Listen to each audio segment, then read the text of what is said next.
the Justice Department has taken several actions to disrupt criminal activity by individuals working on behalf of the government of the People's Republic of China.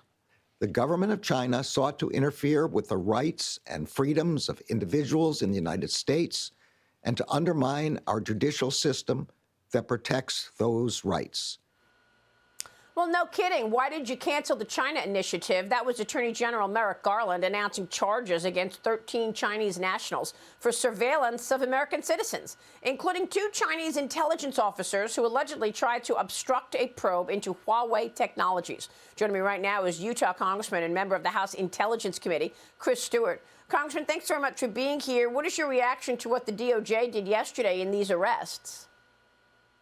Well, part of it's a little bit like yours, man. You say, why did it take so long? But it shows the aggressiveness of China. And by the way, quick side note, if any U.S. company has Huawei equipment anywhere in their systems, they surely must know now that their system is compromised and that all of their information is being sent back to China. But look, I was a member of the China Task Force. I know the aggressiveness of China. They're going to buy, they're going to steal, they're going to intimidate, they're going to threaten.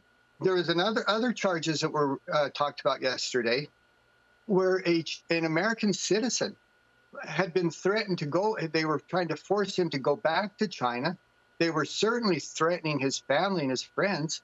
Those people are in real danger. We've seen that again and again. And I think this is a rather harsh reminder. China is not our friend. President Xi surely illustrated that this week. Well, then why is John Podesta, the president's climate czar, and his brother is lobbying for Huawei technologies? I mean, let's face it. Apparently, Huawei paid Democrat power broker John Podesta's brother, Tony Podesta, $1 million to lobby for Huawei. So, okay, we get these arrests yesterday, but we know how bad it is. We've been watching the CCP undermine this country for decades. They steal intellectual property, hundreds of billions of dollars stolen from American companies, and this administration canceled the China initiative in February of 2022. Why? Is this a joke? Are they trying to make believe they're tough now after all this time? I mean, are we really going to get tough on China, even though we apparently see a compromised president who has taken in tens of millions of dollars from Chinese officials? Yeah, I tell you, when they canceled the Chinese initiative, it's just stunning. It's just one of those things where your jaw just drops because you think, how in the world could they justify that? For what possible reason or explanation could they provide that would justify, yeah, we're not going to investigate China any longer? And it does lead to these suspicions from tens of millions of Americans. Why would you do that? Do you have some personal interest? Heck, some people think Hunter Biden persuaded his father to do it because of his business ties and the tens of millions of dollars he and his family has gotten from China. It was such a foolish thing to do, as if China suddenly were not a threat, when we know that just exactly the opposite is true. And once again, you watch President Xi this week, where he removes in a very public, very humiliating way, he removes this very senior previous leader and reminds us he'll be in power as long as he wants to be in power, and he's going to reunite China with Taiwan. He says again and again, I will take Taiwan. And for anyone who thinks that they're our friend or who is willing to work for them, as so many senior officials have, including so many Democrats, you just have to wonder, what are you guys thinking? Yeah. Well, I don't know what's worse, the foreign policy where we had the botched Afghanistan withdrawal that triggered all of our adversaries to get on the march, or the economic policy.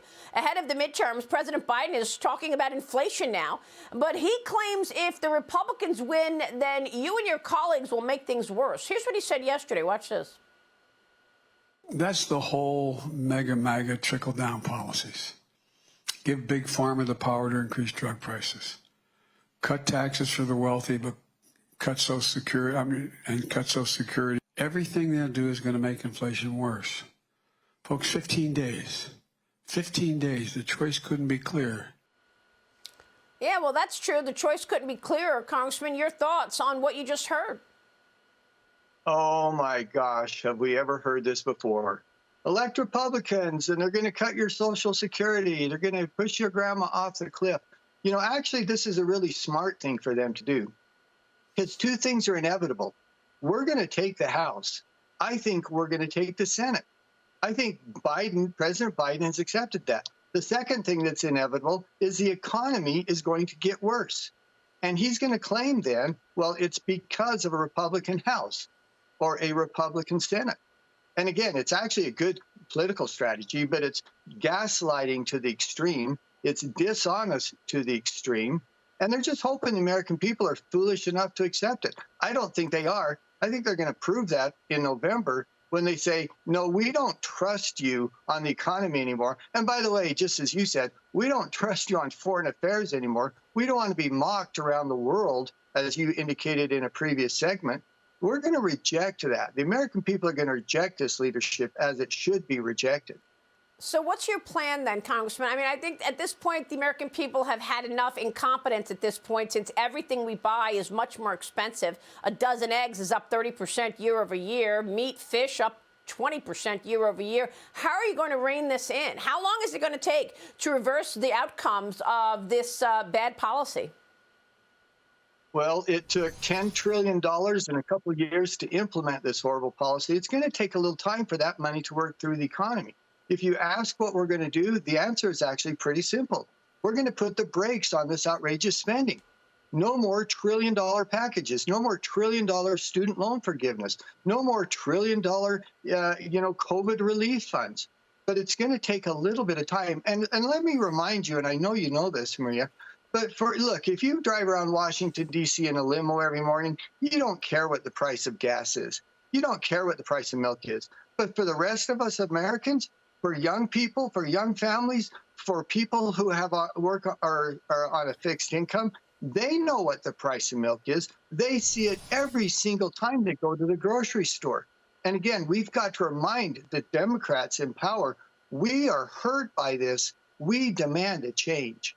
Yeah, so are you sure? Are you sure you can commit to stopping all this crazy spending? Because I believe it was your colleagues, some of the Republicans in the House and the Senate, that went along with Democrats to pass the CHIPS bill, to pass the infrastructure bill, to pass more spending. And so you can't always say that it's only the Democrats. Maybe you and your colleagues should have said it's on you and not agreed to any more spending in the middle of it in the last year.